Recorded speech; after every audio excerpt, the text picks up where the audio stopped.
माहिती घेण्यात येईल अध्यक्ष महोदय. ठीक आहे, बोला. माझा स्पेसिफिक प्रश्न असा आहे, या या या या या प्रश्नाला धरून आणि जो स्कोपमध्ये आहे, मला असं वाटतं की या मुंबई महानगरपालिकेच्या क्षेत्रामध्ये ज्या शाळा प्रायव्हेट ट्रस्टला दिल्यात ना, RTA नियमाप्रमाणे 10वी 12वीच्या विद्यार्थ्यांना शिकवतात त्या शिक्षकांची TET टेस्ट होणे गरजेचं आहे. मुंबई शहरातील अशा किती शाळांची TET टेस्ट झाली आहे आणि त्या शिक्षकांना TET टेस्ट नसेल तर काढलं गेलं आहे आणि मग याबाबतचा पुढे अभिप्राय महानगरपालिकेने ट्रस्टकडनं घेतला आहे.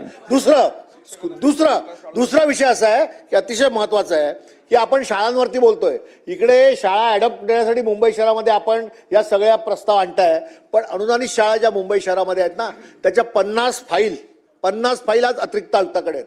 एक अतिरिक्त आयुक्त सहानी नावाचे अतिरिक्त आयुक्त आहेत. 3 महिने ती फाईल त्यांच्या टेबलावर आहे. आता त्यांची बदली झाली. 3 महिने त्यांच्या टेबलावर फाईल आहेत. सतत सातत्याने कोणी केली माहित नाही, कशासाठी केली माहित नाही, पण त्यांची बदली झाली. आता आणखी किती महिन्याच्या फाईल ठेवणार आहात? सगळ्या मराठी माध्यमाच्या, हिंदी माध्यमाच्या यावरती निर्णय आपण निर्देश द्यावरून की ह्या फाईल लगेच तात्काळ क्लिअर करा. अनुदानित शाळेच्या फाईल आहेत. अध्यक्ष महोदय, माहिती घेऊन सांगितलं जाईल. स्कोप बाहेरचा प्रश्न आहे आणि पहिला जो त्यांचा प्रश्न आहे तो शिक्षण खात्याला त्याचा सर्वे करून त्याची माहिती दिली. चला योगेश सागरजी, शेवटचा प्रश्न घ्या. झालं?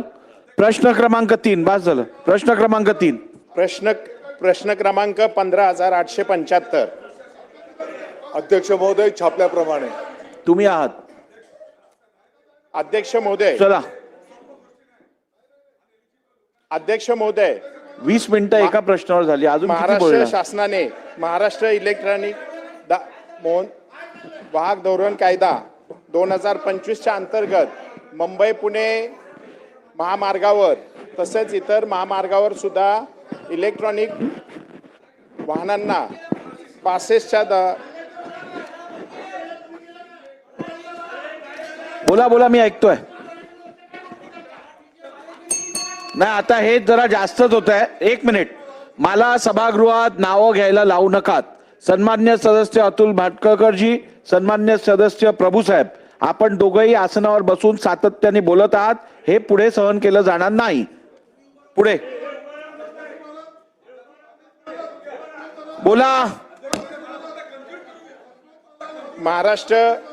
महाराष्ट्र इलेक्ट्रॉनिक वाहन धोरण 2025च्या अंतर्गत मुंबई पुणे द्रुतमार्गावर आणि समृद्धी महामार्गावर जे काही इलेक्ट्रॉनिक वाहनं आहेत त्यांना टोल माफीच्या बाबत प्रश्न विचारला होता.